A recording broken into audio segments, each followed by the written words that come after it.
सत्यनारायण की ये कथा सुनने मात्र से ही घर में खुशियाँ आती है और दुख और कष्ट दूर होते हैं। पुराने समय में एक बार नारद मुनि भटक रहे थे, तभी उन्होंने देखा पृथ्वी पर लोगों का जीवन दुख और कष्टों से भरा हुआ है। नारद मुनि को ये सब देखकर बहुत दुख हुआ। उन्होंने सोचा कि भगवान विष्णु के पास जाके प्रार्थना करते हैं कि वो लोगों को इन दुखों से मुक्त करे। नारद मुनि भगवान विष्णु के पास गए और कहा, प्रभु, पृथ्वी पर लोग बहुत दुख में जी रहे हैं। कृपया कुछ ऐसा उपाय बताएं जिससे उन्हें शांति और सुख मिले। भगवान विष्णु ने कहा, नारद, लोगों को सत्यनारायण भगवान की कथा सुनानी होगी। इस कथा के श्रवण से उनके सभी दुख दूर हो जाएंगे और उनका जीवन सुख और समृद्धि से भर जाएगा। एक गांव में एक गरीब ब्राह्मण रहता था। उसकी आर्थिक स्थिति बहुत खराब थी।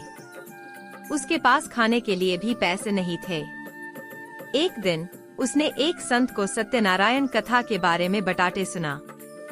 ब्राह्मण ने सोचा कि वो भी ये कथा करेगा। ब्राह्मण ने श्रद्धा और विश्वास के साथ सत्यनारायण भगवान की कथा और पूजा की। पूजा के बाद उसके घर धन और समृद्धि से भर गया। उसने अपने परिवार और गांव के लोगों के साथ मिलकर से सत्यनारायण कथा करी और सभी लोगों को इस कथा के महत्व के बारे में बताया। उसके बाद से ब्राह्मण ने निष्ठा और विश्वास के साथ हर महीने सत्यनारायण भगवान की कथा करना शुरू किया। उसके जीवन में खुशियों का वसा होने लगा और सब लोग उससे प्रेरणा लेने लगे। एक व्यापारी था जो बहुत धनवान था, लेकिन उसके जीवन में सुख शांति नहीं थी। उसका मन सदैव व्याकुल रहता था।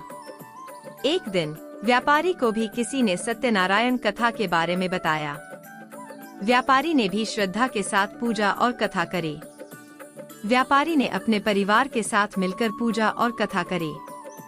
भगवान सत्यनारायण के आशीर्वाद से उसके जीवन में सुख शांति और समृद्धि आई। उसके बाद उस व्यापारी ने प्रतिज्ञा की कि हर साल वो श्रद्धा और भक्ति के साथ सत्यनारायण कथा करेगा। व्यापारी ने अपने समाज में भी ये कथा का महत्व फैलाया और लोगों को सत्यनारायण भगवान की पूजा करने के लिए प्रेरित किया। धीरे धीरे उसके गांव के सब लोग सुख और समृद्धि से जीने लगे।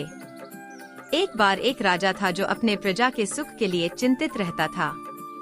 एक संत ने उससे कहा कि अगर वो अपने राज्य में सुख और शांति चाहते हैं तो सत्यनारायण भगवान की कथा का आयोजन करे।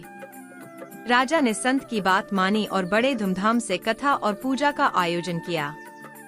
राजा के इस कथा और पूजा के बाद राज्य में सुख शांति और समृद्धि की वर्षा हो गई। सभी लोग प्रसन्न थे और राज्य में हर तरफ खुशहाली थी।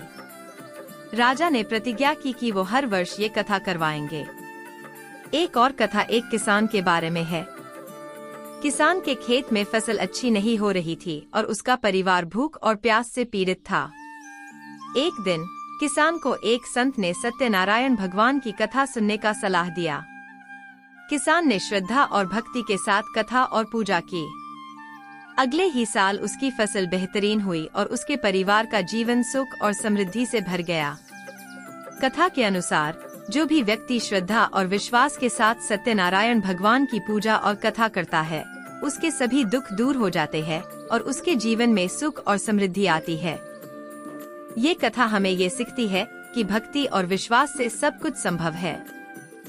सत्यनारायण भगवान की कथा सिर्फ एक कहानी नहीं है, ये एक ऐसे जीवन का मार्गदर्शन है जिसमें भक्ति, श्रद्धा और विश्वास का महत्व है।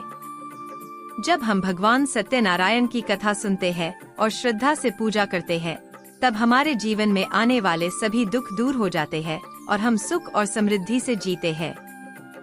दोस्तों, ये थी सत्यनारायण कथा जो हमें भक्ति और विश्वास की शक्ति के बारे में सिखाती है। अगर आप भी अपने जीवन में सुख और समृद्धि चाहते हैं, तो श्रद्धा और विश्वास के साथ सत्यनारायण भगवान की कथा और पूजा जरूर करें। अगर आपको ये कथा पसंद आई हो, तो हमारे चैनल को सब्सक्राइब करें, वीडियो को लाइक करें और अपने दोस्तों के साथ शेयर करें। धन्यवाद।